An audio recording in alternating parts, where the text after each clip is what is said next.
Assalamualaikum warahmatullahi wabarakatuh. Saya Yudi Pramuko, tukang donat dari Parung YouTuber tertua di semesta. Saya berada di Taman Andalusia milik dari Bapak Wahyu almarhum atau Ibu Ayu ya. 1000 meter.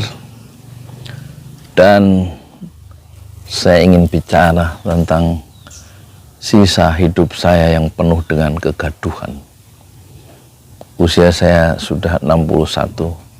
Kemarin saya ulang tahun. Dan saya hidup di akhir hidup saya penuh dengan kegaduhan di bawah kepemimpinan Presiden Jokowi. Sejak 2014 saat usia saya 53 tahun, sekarang 61. Malah di akhir pemerintahan Pak Jokowi ini kegaduhan justru memuncak dengan terjadinya demoralisasi di kalangan Polri. Ada istilah Polri lawan mafia, ada istilah Kaisar geng Sambo, ada istilah macam-macam, judi online 303 yang dananya katanya mengalir sampai jauh ketiga institusi yang penting di negeri ini, termasuk DPR dan lain-lain. Ribut setiap hari di koran. Zaman pemilu luar biasa. Setelah pemilu yang kedua terjadi pembelahan yang luar biasa. Muncul para penjilat-penjilat yang bersorban dan yang tidak bersorban, yang berbaju batik dan yang baju berjas. Banyak kaum intelektual yang melacurkan diri, banyak pembohong lahir. Tiba-tiba yang bohong seperti benar, yang orang-orang benar dimasukkan penjara. Yang dramatis tentu isolasi politik yang dialami oleh Habib Rizik. 3 tahun 7 bulan bisa nggak dibelain sama pemerintah itu. Padahal Habib Rizik warga negara Indonesia tidak diusahakan untuk pulang, kecuali kata Habib Rizik dia cari jalan pulang sendiri, dibantu oleh teman-temannya. Tidak ada bantuan pemerintah. Berapa saat sebelum dia mendarat tanggal berapa itu, 10 November 2020, terus ada pembunuhan belum sampai sebulan, 7 Desember pembantaian di kilometer 50. Pak Mahfud bilang, coba tunjukkan kepada saya, kata Menko Polhukam Pak Mahfud, di mana terjadinya pelanggaran HAM berat itu. Pak Mahfud, masalahnya bukan pelanggaran HAM berat atau ringan, 6 nyawa dibunuh tanpa alasan itu loh. Gimana pertanggungan jawab negara? Ya kalau negara nggak boleh kalah oleh siapa? Kan yang 6 orang itu bukan teroris, bukan koruptor, bukan maling-maling. Mereka mengawal perjalanan dakwah Habib Rizik Syihab ke sebuah pengajian keluarga di Kerawang, bukan? Tunjukkan HAM pelanggaran beratnya di mana? Loh, kenapa Pak Mahfud nggak bilang? Tunjukkan bahwa pembantaian itu dibenarkan oleh negara, dibenarkan oleh Islam, dibenarkan oleh hukum positif. Harusnya Bapak ngomong begitu. Jadi terjadi dalam 8 tahun terakhir ini terjadi semacam apa ya? Memang bukan semacam, tapi memang terjadi apa namanya itu? Nilai-nilai yang dijungkir balikkan, yang benar dianggap salah, yang salah dianggap benar. Lahir para buzzer, istilah yang kalau menurut para ahli buzzer itu harusnya, atau relawan juga harusnya berakhir ketika sudah terpilih jadi presiden. Relawan harusnya sudah bubar, tapi kemudian terjadi semacam transformasi. Sebagian ada yang tetap jadi relawan, sebagian tetap ada yang menjadi buzzer, bayaran, dan sebagian menjadi pengkhianat secara intelektual, dan juga sebagian lagi menjadi menjadi corong kekuasaan yang zalim. Ini negeri apa? Saya hidup bukan di masa keemasan sejarah Indonesia modern, tapi saya berada di masa kegelapan.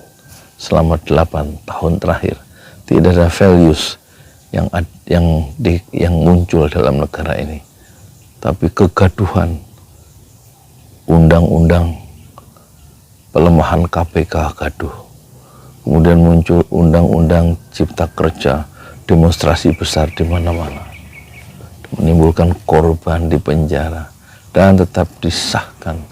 Kemudian membanjirnya TKA dari Cina, kemudian proyek-proyek yang diutangi oleh Cina secara jor-joran dan dikerjakan oleh tenaga kerja Cina, juga bahan-bahan dari Cina. Gaduh, orang cemas dengan kehadiran ribuan tenaga asing dari Cina. Kemudian persoalan reklamasi gaduh lagi, persoalan penistaan agama yang begitu gencar ya di masa 8 tahun terakhir ini, dan gaduh lagi, banyak orang-orang dimasukkan penjara karena sikap-sikap kritis mereka. Jadi pemerintah itu diadakan untuk apa? Kalau menurut saya pemerintah itu diadakan untuk melayani dan mensejahterakan masyarakat, bukan untuk membuat kegaduhan. Informasi-informasi negatif berseliweran. Ada PLN rugi sampai triliunan, kemudian Pertamina rugi sampai puluhan triliun, korupsi di mana-mana, menteri korupsi di mana-mana, partai-partai politik, pejabat-pejabat politik itu sampai 300 lebih yang masuk penjara. Prestasi bangsa kita apa? Ya, pengangguran meningkat, kemiskinan juga meningkat.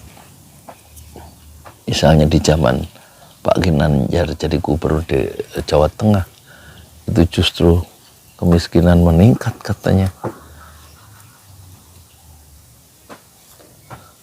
Terus ada istilah oligarki, ada istilah oligarki politik, oligarki ekonomi, sekelompok kecil orang ya 10% apa 2% menguasai ya 70% tanah di Indonesia. Hanya 2% menurut data dari buku yang saya baca karya dari Prabowo Subianto, yaitu Paradoks Indonesia. Jadi cita-cita bangsa kita itu apa? Seharusnya lapisan kepemimpinan nasional memberikan satu visi besar ya untuk masyarakat Indonesia, membawa rakyat itu ke satu titik dengan semangat yang besar, dengan cita-cita besar, bukan dengan kegaduhan yang besar.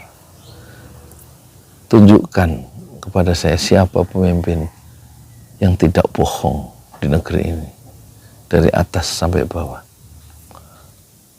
Tunjukkan siapa pemimpin atau pejabat publik yang jujur. Tunjukkan kepada saya sekarang.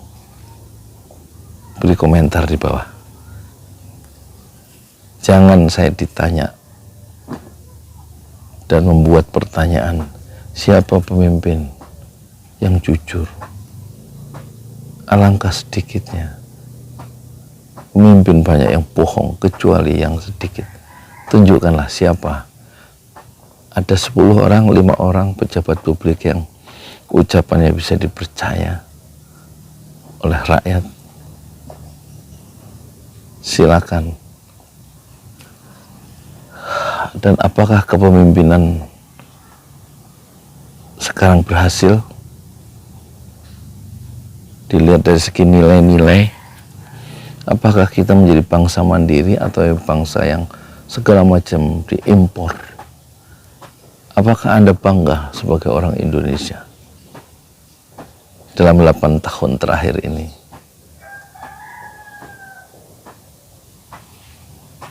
Saya tidak bangga menjadi orang Indonesia, tapi saya bangga sebagai seorang Muslim.